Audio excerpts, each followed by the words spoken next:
এখন আমরা যে সময়টাতে আছে শীতকাল না? এই সময়টা কি শীতকাল না?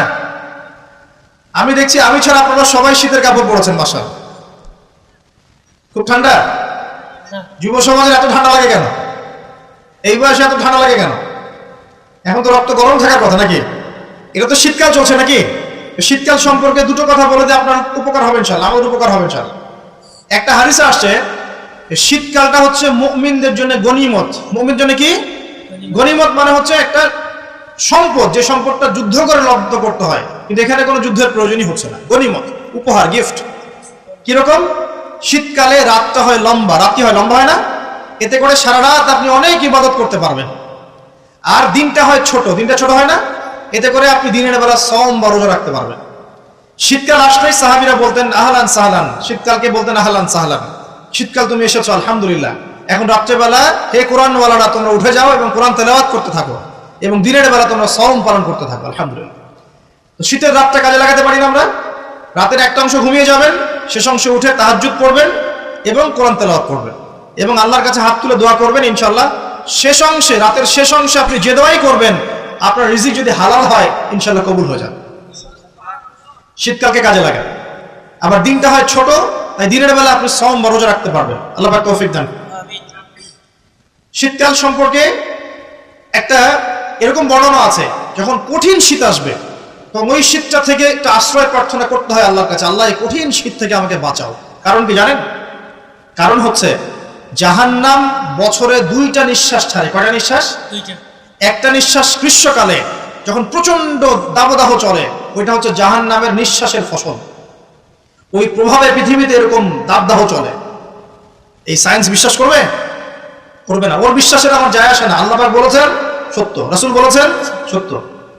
আরেকটা হচ্ছে শীতকালে যখন প্রচন্ড ঠান্ডা, তখন শীতকালে জাহান্নামের এমন একটা জায়গা আছে যেটা কিন্তু শীতল জায়গা। জাহান্নামের পুরো জায়গাটাই কিন্তু আগুন নয়, এমনও জায়গা আছে যেটা কি খুব শীতল। ওই শীতল অংশ শ্বাস ছাড়লে এই যে পৃথিবীতে সেই এই শীতের একটা প্রভাব চলে আসে, প্রচন্ড ঠান্ডার শৈত্যপ্রবাহ চলে আসে। এটা হয়তো অনেকে বিশ্বাস করবে না, মনে করবে যে ধর্মান্ধ কথাবার্তা। হাদিসে আছে নবী সাল্লাল্লাহু আলাইহি ওয়াসাল্লাম বলেছেন, কে সত্যবাদী? এই পুরো সভ্যতা না রাসূল সাল্লাল্লাহু আলাইহি ওয়াসাল্লাম? এই বিশ্বের সমস্ত মানুষ সত্যবাদী বেশি না আল্লাহ রাসূল বেশি সত্যবাদী? বাস, আর কোনো দরকার আছে কথা? শীতকালটা কাজে লাগে। এই শীতকালে আমি একটা আমল বলে দিই প্রিয় ভাইরা। শীতকালে নবী সাল্লাল্লাহু আলাইহি ওয়াসাল্লাম এই যে তাহাজ্জুদ পড়তে উৎসাহিত করেছেন, সওম রাখতে উৎসাহিত করেছেন এবং সাহাবীরা কোরআন তেলাওয়াত করতে উৎসাহিত করেছেন। একটা হাদিসে আছে তিনটা কাজ মানুষের গুনার একটা বড় বড় অংশকে মিটিয়ে দিবে। 1 নম্বর কাজ হচ্ছে সংকটকালীন অবস্থায় দান। মানে আপনার দান করার এখন সামর্থ্য খুব কম, টাকা পয়সার টানা হেঁচড়া আছে, এখন আপনি দান করছেন, এই দানের বিনিময়ে আল্লাহ পাক গুনাহ আপনার মাফ করে দিবেন ইনশাআল্লাহ। 2 নম্বরটা হচ্ছে যে কঠিন গরম পড়েছে, এই গরমের দিনে আপনি রোজা রেখেছেন, তৃষ্ণার্ত থেকেছেন, এই গরমে রোজা রাখার কারণে আপনার গুনাহ মাফ হয়ে যাবে ইনশাআল্লাহ। আরেকটা কাজ হচ্ছে প্রচন্ড শীতকাল, এই যে এখন শীতকাল পড়ছে, এই শীতকালে আপনি ঠান্ডা পানিতে ওযু করছেন কষ্ট করে, এই ওযুর বদৌলতে আপনার গুনাহগুলো মাফ হয়ে যাবে ইনশাআল্লাহ। এই 3টা কাজ শীতকালে পাওয়া যাচ্ছে না? 3 নম্বর কাজটা শীতকালে পাওয়া যাচ্ছে না, যে শীতের সময় পূর্ণাঙ্গ রূপে ওযু করলে আপনার গুনাহগুলো মাফ হয়ে যাবে ইনশাআল্লাহ। তো শীতকালে মাশাআল্লাহ আমাদের ওয়াজ মাহফিলগুলো হবে, ওয়াজ মাহফিলগুলোতে অ্যাটেন্ড করবেন, ঈমান রিচার্জ করবেন, রাতের বেলা তাহাজ্জুদ করবেন ইনশাআল্লাহ। তাড়াতাড়ি ঘুমিয়ে যাবেন যাতে করে শেষ রাতে আপনি উঠতে পারেন। রাতটা লম্বা হবে, একটা অংশে কোরআন তেলাওয়াত করবেন, একটা অংশে দোয়া করবেন ইনশাআল্লাহ তাআলা। আল্লাহ পাক দুনিয়া আখিরাতের যত হাজত আপনার পূর্ণ করে দিবেন ইনশাআল্লাহ। আর দিনের বেলা সম্ভব হলে সওম রাখবেন। আরেকটা কাজ আমাদের করা উচিত, এটা আমি মাহফিলের মাধ্যমে অ্যানাউন্স করছি। আমাদের উচিত শীতকালে আশপাশে যে দরিদ্র শীতার্থ মানুষগুলো আছে, স্পেশালি গ্রামাঞ্চলে, দেশের উত্তরাঞ্চলে কিন্তু প্রচুর শীত পড়ে, এরকম বিভিন্ন অঞ্চলে কিন্তু প্রচুর শীতার্থ মানুষ আছেন। এই শীতার্থ মানুষদের জন্য সামর্থ্যবানদের উচিত হবে শীত বস্ত্রের ব্যবস্থা করা। কম্বল হোক, অন্যান্য গরম কাপড় হোক, এগুলোর ব্যবস্থা করে বিভিন্ন ফাউন্ডেশন বা সংগঠন বা পলিটিক্যাল অ্যাসোসিয়েশন বা মসজিদ মাদ্রাসা এগুলোর উদ্যোগে এই শীত বস্ত্রগুলো মানুষের মাঝে বিতরণ করার চেষ্টা করতে হবে ইনশাআল্লাহ। করা যাবে না ইনশাআল্লাহ? আমরাও নিয়াত করছি ইনশাআল্লাহ এই শীতে আমরা পুরো বাংলাদেশ ব্যাপী আমাদের সামর্থ্য অনুযায়ী মানুষের সাদাকাগুলোকে কালেক্ট করে আমরা শীত বস্ত্র বিতরণ করবো ইনশাআল্লাহ। এবং আমরা রিকোয়েস্ট করবো আপনাদের দানের হাতটাকে প্রশস্ত করতে।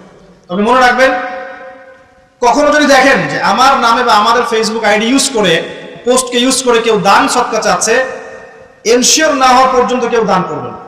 এরকম প্রচুর প্রতারক ফ্রড বের হয়েছে যারা আমাদের নাম ইউজ করে কিন্তু মানুষের কাছে টাকা পয়সা চাওয়ার চেষ্টা করছে।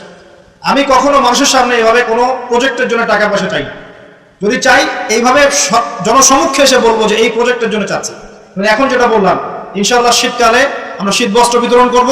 যার যার সামর্থ্য আছে আমাদের অফিসিয়াল পেজে আমাদের সব নাম্বারগুলো, অ্যাকাউন্ট নাম্বারগুলো দেওয়া হবে, সেখানে আপনারা পাঠাবেন, আমরা বিতরণ করবো ইনশাআল্লাহ।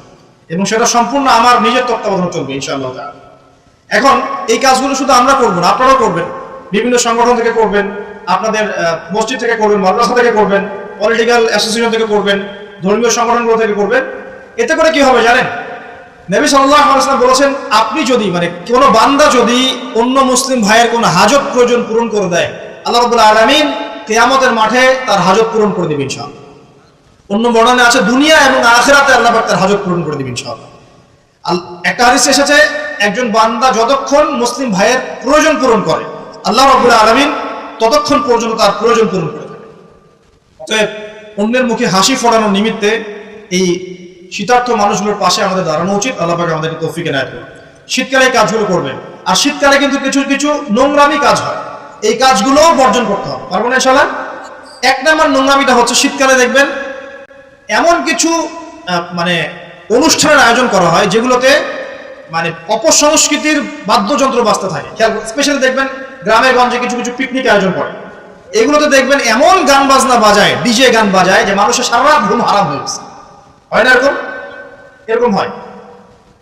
ঐতিহ্য রক্ষা করতে সমস্যা নাই। শীতকালে আমাদের এখানে পিঠার উৎসব হতো না, তারপরে আমাদের এই যে একটা নবান্ন উৎসব হতো না, একটা দেশীয় লোকজ ঐতিহ্য থাকে, সেগুলো পালন করতে সমস্যা নেই যতক্ষণ পর্যন্ত সেগুলোর মধ্যে কোনো শিরক বেদাত বা হারাম না ঢুকছে, এগুলো পালন করতে সমস্যা নেই। কিন্তু আপনি পিকনিক করবেন, এখানে ধারসে মিউজিক প্লে, তারপর শীতকালে দেখবেন কি হয়, বেশি বেশি মাদকের আসর বসে। শীতকালে ঠান্ডা তো, শীতকালে বেশি বেশি মাদক দ্রব্যের আসর বসে। খেয়াল করে দেখেন, এগুলো থেকে আমরা যুব সমাজকে বাঁচাতে হবে। শীতকালে জেনা বেড়ে যায়, কিন্তু শীতকালে দেখবেন জেনা বেড়ে যায়, এটা একটা অ্যাডাল্ট ওয়ার্ড, কিন্তু আপনি বুঝবেন শীতকালে এগুলো বেড়ে যায়। আল্লাহ পাক এই যুব সমাজকে জেনা থেকে বাঁচিয়ে রাখুন। শীতকালে দেখবেন কনসার্ট বাড়ে, কিছু কনসার্ট বাড়ে না, মিউজিক্যাল কনসার্ট বাড়ে। দেখবেন মানুষ স্টেজে উঠে একদম কি লাফালাফি শুরু করে, কি মিউজিকগুলো প্লে করে, মানুষ উন্মাদনার মধ্যে রেখে দেয়, এবং হাজারে না লক্ষ লক্ষ যুবক সেই কনসার্টগুলোতে যায়। এগুলো থেকে বেঁচে থাকবেন, বরং প্রয়োজনে ওয়াজ মাহফিলগুলোতে এসে ইমানকে রিচার্জ করেন। আল্লাহ পাক তৌফিক এনায়েত করুন। আমরা শীতকালটাকে মূল্যায়ন করি, হায়াতটাকে মূল্যায়ন করি, ইনশাআল্লাহ তাআলা এই শীত আমাদের জীবনে বরকত নিয়ে আসবে ইনশাআল্লাহ। এবং আল্লাহ রাব্বুল আলামিন এর ওসিলে আমাদের গুনাহগুলো মাফ করবেন, বেশি বেশি নেক আমলের তৌফিক দিবেন, যাতে করে পরকালটা সুন্দর হয় ইনশাআল্লাহ। আল্লাহ রাব্বুল আলামিন সবাইকে তৌফিক এনায়েত করুন। আমিন।